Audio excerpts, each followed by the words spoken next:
No início de tudo, quando o tempo ainda era jovem e o mundo uma tela em branco, Deus moldou o primeiro homem. Do pó da terra, com um sopro de vida, nasceu Adão. Ele abriu os olhos para um lugar de beleza indescritível, o Jardim do Éden.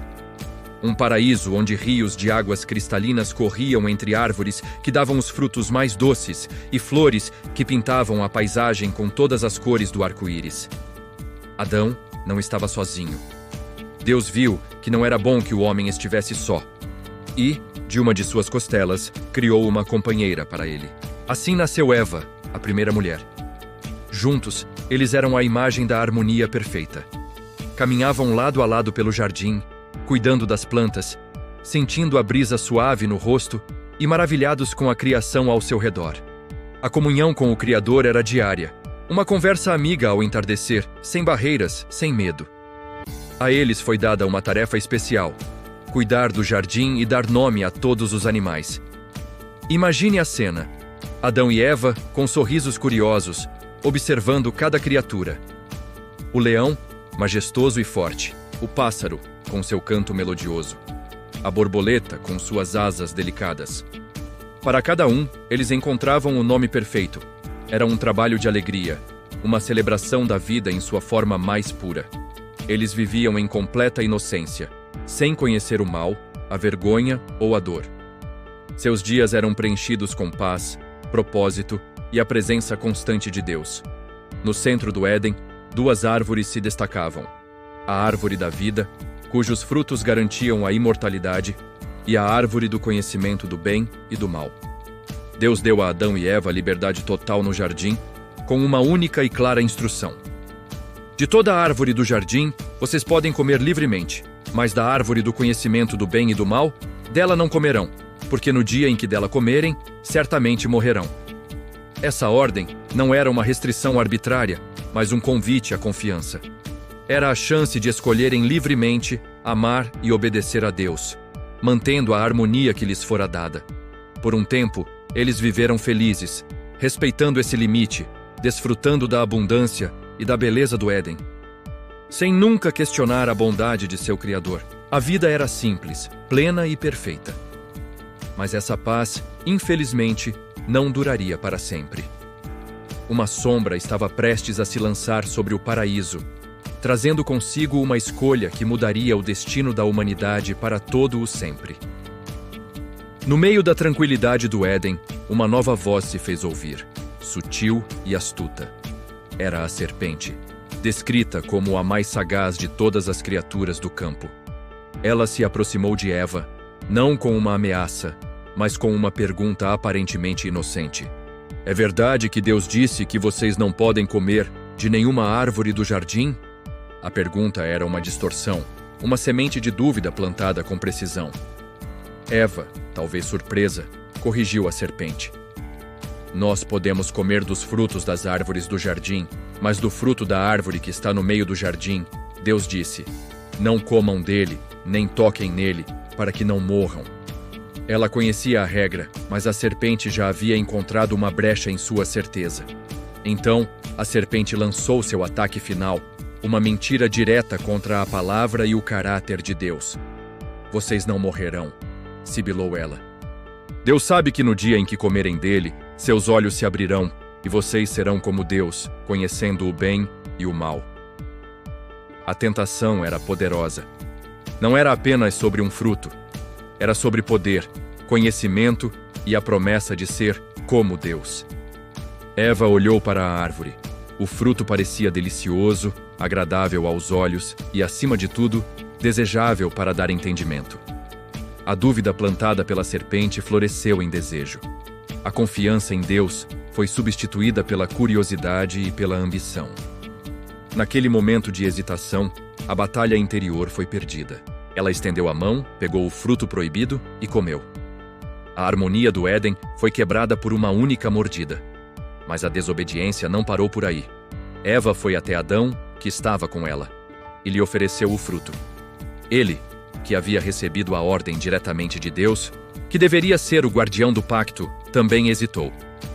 Talvez por amor a Eva, talvez por não querer ficar sozinho naquela nova realidade, ou talvez pela mesma curiosidade, ele aceitou. E comeu. No instante em que o fruto foi consumido, algo mudou. Não houve um trovão, nem a terra tremeu, mas uma transformação profunda aconteceu dentro deles. A Bíblia diz que os olhos de ambos se abriram. Mas o que eles viram não foi a divindade prometida pela serpente. Eles viram sua própria nudez e, pela primeira vez, sentiram vergonha. A inocência se foi, substituída por uma consciência aguda de sua vulnerabilidade e imperfeição. A conexão pura que tinham um com o outro e com o mundo agora estava manchada por esse novo sentimento. Desesperados, eles correram para costurar folhas de figueira, tentando cobrir não apenas seus corpos, mas a nova e desconfortável verdade de sua condição. A promessa da serpente de se tornarem como Deus se revelou uma mentira cruel. Em vez de acenderem, eles caíram. Ao cair da tarde, ouviram um som familiar, os passos de Deus caminhando pelo jardim. Mas, desta vez, o som não trouxe alegria, e sim medo. Adão e Eva, dominados pela culpa e pela vergonha, se esconderam entre as árvores. O mesmo Criador com quem antes conversavam face a face, agora era alguém de quem fugiam. A voz de Deus ecoou pelo Éden. Adão, onde você está?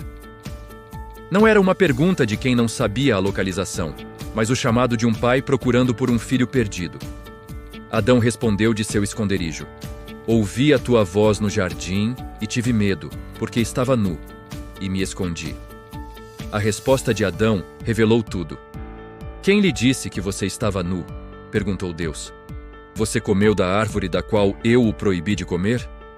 O momento da verdade havia chegado. Em vez de assumir a responsabilidade, Adão culpou Eva. A mulher que me deste por companheira, ela me deu da árvore e eu comi. A culpa foi transferida. A unidade entre o casal, antes perfeita, agora estava quebrada pela acusação. Deus então se voltou para Eva.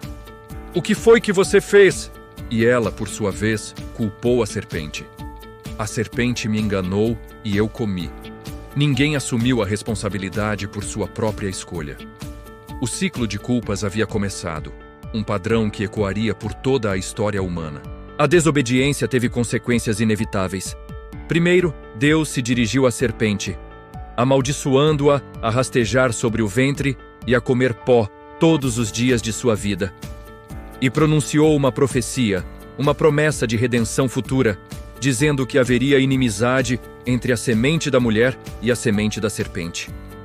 Para Eva, a consequência foi dor. Deus disse que multiplicaria sua dor no parto e que seu desejo seria para seu marido, e ele a dominaria. A parceria igualitária foi distorcida. Para Adão, a maldição recaiu sobre a terra. O trabalho, que antes era uma alegria, se tornaria árduo. Maldita é a terra por sua causa. Com sofrimento você se alimentará dela todos os dias da sua vida. Ela produzirá espinhos e ervas daninhas, e você comerá das plantas do campo. Com o suor do seu rosto você comerá o seu pão, até que volte à terra, visto que dela foi tirado, porque você é pó, e ao pó voltará. A mortalidade, antes uma consequência advertida, agora era uma certeza. O paraíso estava perdido. Para impedir que Adão e Eva comessem também da árvore da vida e vivessem para sempre em seu estado de pecado, Deus os expulsou do jardim do Éden. Ele vestiu-os com peles de animais, o primeiro sacrifício, um símbolo da cobertura necessária para o pecado, e os enviou para o mundo exterior. Na entrada do Éden, Deus colocou querubins e uma espada flamejante que se movia para todos os lados, guardando o caminho para a árvore da vida. A porta do paraíso foi fechada. Adão e Eva se viram em um mundo novo e hostil, onde teriam que lutar pela sobrevivência. A vida de harmonia e paz deu lugar a uma vida de trabalho, dor e, finalmente, morte. Mas, mesmo nesse momento de perda e tristeza, uma pequena chama de esperança permanecia. A promessa de que a semente da mulher um dia esmagaria a cabeça da serpente. A história deles não terminava na expulsão, mas se tornava o prólogo de uma longa jornada da humanidade em busca de redenção, uma jornada de volta para casa, de volta à comunhão com Deus que foi perdida naquele dia fatídico no jardim. Essa história, contada há milênios, continua a ressoar porque é a nossa história. A história da escolha, da perda e da eterna esperança de restauração. Obrigado por assistir. Se você gostou deste vídeo, não se esqueça de curtir, compartilhar e se inscrever no canal para mais histórias como esta. Até a próxima!